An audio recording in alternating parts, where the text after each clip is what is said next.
টঙ্গীর বিশ্ব ইজতেমায় সাতপন্থীদের হামলায় 4 মুসল্লি নিহতের ঘটনায় হামলাকারীদের ফাঁসির দাবিতে লক্ষ্মীপুরের রামগঞ্জে মানববন্ধন কর্মসূচি পালিত হয়েছে।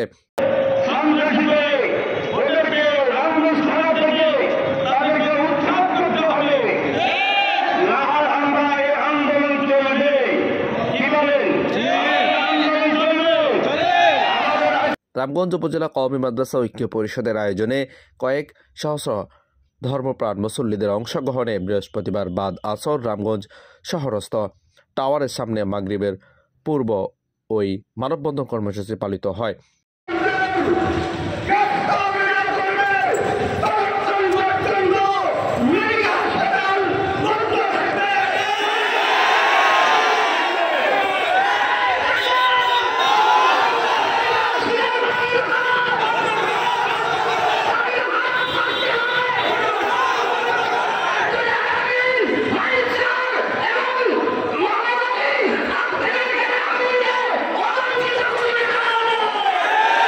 রামগঞ্জ উপজেলা কওমি মাদ্রাসা ঐক্য পরিষদের সভাপতি মাওলানা ফয়জুল্লাহর সভাপতিত্বে এবং সাধারণ সম্পাদক মাওলানা ইমরান হোসাইনের সঞ্চালনায় অনুষ্ঠিত মানববন্ধনে মঙ্গলবার দিবাগত গভীর রাতে টঙ্গীর বিশ্ব ইজতেমার ময়দানে ঘুমন্ত মুসল্লিদের উপর অতর্কিত হামলা চালিয়ে হত্যার ঘটনায় জড়িত 7 অনুসারী সন্ত্রাসীদের দ্রুত গ্রেপ্তার সহ ফাঁসি এবং রামগঞ্জের তাদের দোসর মেডিকেল হাসপাতালের ডাক্তার মোহাম্মদ আলী, ডাক্তার আবদুল্লাহ আল মাইদ, ডাক্তার নুরুল্লাহ, আল ফারুক হাসপাতালের ডাক্তার আবদুল্লাহ আল আমিন, মডেল কলেজের শিক্ষক সাইফুল ইসলাম এবং সোনাপুর বাজারের লবণ ব্যবসায়ী হাবিব উল্লাহকে গ্রেফতার সহ ফাঁসির দাবি জানিয়েছে বাংলাদেশ।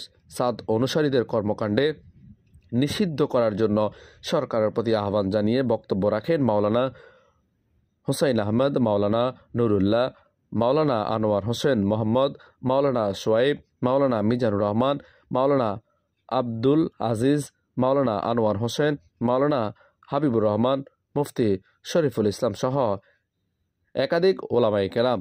পরে সংগঠনটির পক্ষ থেকে রামগঞ্জ থানার অফিসার ইনচার্জ মোহাম্মদ আবুল ভাসারের কাছে স্মারকলিপি প্রদান করা হয়।